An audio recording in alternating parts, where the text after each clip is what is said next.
당뇨를 앓고 계시는 분들도 내가 조금 관리를 하면 돼. 내가 안 하고 있으니까 혈당을 못 잡는 것 뿐이고 내가 마음만 먹으면 할 수 있어. 라고들 말씀하시는데 못하시는 분들이 많거든요. 그래서 당뇨약을 끊는 법, 혈당이 안 올라가는 생활. 첫 번째는 걷는 거. 두 번째는 채소부터 먼저 먹어라. 마지막 세 번째는 당뇨약을 끊는 법에 대해서 이야기를 좀 해보려고 하는데요. 보통 오시는 분들이 당뇨약을 어떻게 끊냐, 끊을 수 있냐, 언제 끊을 수 있냐라고 많이 여쭤보시는데, 당뇨약을 복용하시는 분들이 약을 끊자라고 말씀을 드리면은 걱정을 많이 하세요. 그러니까 약을 끊어가지고 혈당이 많이 올라가면은 고혈당이 되기 때문에 뭐 혈관에 문제가 생기고 여러 가지 부작용이 생기는 거 아니냐 라고 여쭤보시는 분들이 많은데, 오히려 혈당이 높은 것보다 낮아질 때가 더 위험하거든요. 2개월, 3개월, 4개월 지속이 돼야지 문제가 서서히 발생한다라고 하면은, 오히려 저혈당 같은 경우에는 급격하게 바로 쇼크나 그런 것들로 인해서 쓰러질 수 있기 때문에 더 중요하게 관리를 해주셔야 됩니다. 당연히 당뇨약을 처음부터 끊자라고 말씀을 드리진 않아요. 그분이 당뇨약을 얼마나 복용하고 계셨고 얼마나 많이 드시고 계셨고, 그리고 당뇨약과 인슐린까지 같이 복용하고 계셨는지에 따라서, 그리고 그분이 갖고 계시는 다양한 증상들에 따라서 달라질 수는 있겠지만, 기본적으로 여기 오시면은 혈당이 안 올라가게끔 하는 식사와 생활을 말씀을 드릴 거고, 그 과정을 통해서 이제 혈당이 조금씩 내려가는 것들이 보이기 시작하면은 당뇨약이든 인슐린이든 서서히 끊어 나가기 시작할 겁니다. 크게 순서는 인슐린을 먼저 끊고요. 그 다음에 당뇨약을 끊는 과정으로 진행이 됩니다. 당뇨약을 끊으면은 혈당이 올라갈 수밖에 없어요. 당뇨약으로 억누르고 있던 거기 때문에 당연히 올라갈 수밖에 없는데, 올라가고 나서도 너무 걱정하지 마시고 하루, 이틀, 일주일 지나면서 혈당이 비슷하거나 떨어지면은 좋아지고 있는 과정이다라고 보시면 되니까요. 자가 면역이든 암이든 어떤 질환들은 완치, 치료라는 개념이 있는데, 이 당뇨라는 거는 물론 완치하는 게 있으면 좋지만, 그리고 인터넷 찾아보셔도 이거 먹으면은 당뇨가 나았어요, 혈당이 안정돼서 이제 당뇨 걱정 안 해도 돼요 라고 하는 것들이 많이 있는데, 저희가 말씀을 드리고 싶은 거는 당뇨는 평생 관리해야 되는 게 맞아요. 그리고 당뇨라는 게 어떻게 보면은 결과가 아니거든요. 혈액 내에 포도당이 높은 상태, 그냥 그 증상을 의미하는 것 뿐이기 때문에, 당뇨는 뭐 치료는 개념도 없고, 내가 평상시 식사 생활을 잘 하시면서 혈당이 안정적으로 유지가 되면은 그게 다인 거예요. 보통 당뇨 관리라고 하면은 탄수화물을 덜 먹고 대신에 단백질, 지방을 많이 챙겨 먹고, 밥량을 줄이고, 운동을 열심히 하고, 그리고 스트레스 조절하고, 여러 가지 이런 항목들이 있는데, 밥량을 줄이거나 운동을 계속 해야 된다라는 게 당연히 효과는 있어요. 당뇨가 결국 평생 관리해야 된다는 관점에서 봤을 때는 밥량을 줄이고 운동을 매일 30분 1시간씩 하기에는 쉽지가 않아요. 당뇨를 앓고 계시는 분들도 내가 조금 관리를 하면 돼. 내가 안 하고 있으니까 혈당을 못 잡는 것 뿐이고 내가 마음만 먹으면 할 수 있어. 라고들 말씀하시는데 못하시는 분들이 많거든요. 평생 관리해야 된다는 측면에서 어떻게 하면 조금 더 쉽게 관리할 수 있을까? 이 점에서 말씀을 드릴 수 있는 거는, 내 몸에 맞는 음식, 내 몸에서 잘 쓰일 수 있는 당을 섭취하면은 생각보다 밥을 조금 많이 먹어도, 생각보다 운동을 조금 덜 해도 혈당이 꽤나 안정적으로 유지가 될 수 있다는 겁니다. 그리고 우리 몸은 생각보다 최대한 효율을 내려고 하기 때문에 같은 운동을 하다 보면은 오늘 30분 했던 것과 내일 30분의 운동은 칼로리 소모가 다를 수밖에 없어요. 운동을 꾸준히 하실 수 있으면 하시되, 그게 어려우시면은 기본 내가 먹는 음식을 잘만 선택해서 드셔도 혈당이 잡히는 거는 꽤 빠르게 효과를 볼 수 있다. 처음 실천을 하시는 분들이다라고 가정을 했을 때는 첫 번째는 걷는 거. 그 중에서도 특히 식사하고 나서 바로 걷는 거.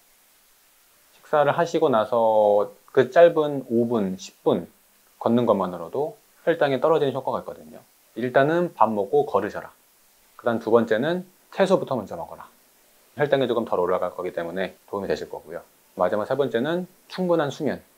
특히 이제 밤에 잠을 잘 못 주무시면은 다음날 아침 공복 혈당이 높아질 수밖에 없고요. 잠을 늦게 주무시면 주무실수록 야식이 생각날 수밖에 없어요. 꼭 12시, 11시쯤에는 주무셔야지 다음날 공복 혈당도 잡고 야식에 대한 생각이 덜 나면서 혈당이 조금 더 잡기 수월해질 거예요. 그래서 세 가지 꼭 지키시면은 일단 기본적으로 혈당이 조금씩 전보다는 낮아질 거고요. 이뱀의 핵심을 말씀을 드리면은 혈당 관리에 도움이 되는 식품들, 생활 습관들, 그런 것들을 하나하나 다 알려드릴 거고요. 거기에 더해서 내 몸에 맞는 음식, 잘 쓰이는 당이 어떤 건지를 잘 찾아 들여가지고 더 쉽게 관리할 수 있게끔 안내를 해드릴 겁니다. 당뇨도 그렇고 혈압도 그렇고 고지혈증도 그렇고 대사증후군은 뭐 가장 보이는 거는 살이 찐다거나 살이 너무 많이 빠진다거나 그 정도를 느끼시겠지만 그 외적으로 불편한 느낌은 많이 없으실 거예요. 당뇨 전 단계인데도 모르고 지나가다가 어느 날 검사를 받아보니까 우리가 당뇨래 라고 진단을 받게 되는 거죠. 당뇨라는 게 어떻게 보면은 알기 어려운 것이기도 하지만 나름 관리를 평상시 하시면서 그리고 주기적으로 검사를 받으시면서 혈당을 관리하시면은 당뇨라는 것을 알았을 때 혹은 당뇨 전 단계라는 걸 알았을 때 오히려 조금 기뻐해야 된다라고 봐야 돼요. 혈당에 문제가 있다는 것은 결국에는 혈압이든 고지혈증이든 비만이든 그리고 뭐 피부 질환이든 그런 것들이 시작될 수 있는 전조 증상이기 때문에 아 내가 미리 알았구나 관리를 하자라는 그 트리거로 받아들이면 좋을 것 같아요. 다른 염증 수치나 그런 자가 면역들은 그럴 수가 있는데요. 이 당뇨 같은 경우는 생각보다 느끼는 증상들이 잘 나타나진 않아요. 흔히 말하는 당뇨 다음 다식 이 세 가지를 느끼는 단계까지 가면은 공복 혈당이 뭐 예를 들어 200 이상이 몇 개월 지속이 됐을 때 나타나다 보니까 생각보다 그 증상은 잘 모르실 거고요. 오랜만에 건강검진 가서 받으러 갔다 보니까 당할 속소가 6.5 이상이래. 공복 혈당이 120이래, 140이래. 그러면 이제 그 수치를 보고 걱정을 하시는 거죠. 당뇨약에 대한 집착. 간단해요. 당뇨약을 먹으면은 혈당이 그냥 바로 떨어지니까요. 평상시 예를 들어서 공복 혈당이 170, 180 나오던 게 약을 먹으니까 이제 뭐 140, 130 혹은 100 이하로 떨어진다. 그러면 당연히 거기에 안도감을 느낄 수밖에 없고요. 의지할 데가 약밖에 없는 거예요. 그러니까 당연히 약을 끊자라고 하면은 당연히 좀 불안할 수밖에 없겠죠. 결론은 당뇨약을 먹으면은 효과가 바로 직방이니까 거기에 대해 의지를 할 수밖에 없다. 참 이게 애매한데 이미 평상시에 잘 하시고 계시는 분들이라면은 혈당이 조절이 되고 계시는 분들은 아 내가 뷔페가서 마음껏 먹어볼까? 라는 생각을 잘 안 하실 거예요. 가끔 그렇게 뷔페 가서 조금 많이 드시고 싶다 라고 하면은 당연히 일반 정상인보다 혈당 관리가 안 되시기 때문에 일반인들이 먹는 것처럼 뷔페를 식사를 하신다 그러면은 보지 못했던 혈당 수치가 나올 수도 있어요.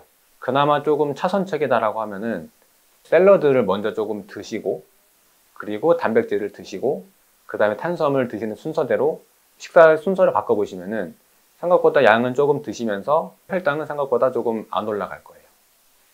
그래서 당뇨약을 끊는 법 다시 정리를 하자면은 혈당이 안 올라가는 생활 첫 번째는 걷는 거 그 다음 두 번째는 채소부터 먼저 먹어라 마지막 세 번째는 충분한 수면 이 뱀에서 말씀을 드릴 수 있는 거는 내 몸에 맞는 음식 잘 쓰이는 당이 어떤 건지를 잘 찾아 들여 가지고 더 쉽게 관리할 수 있게끔 안내를 해드릴 겁니다.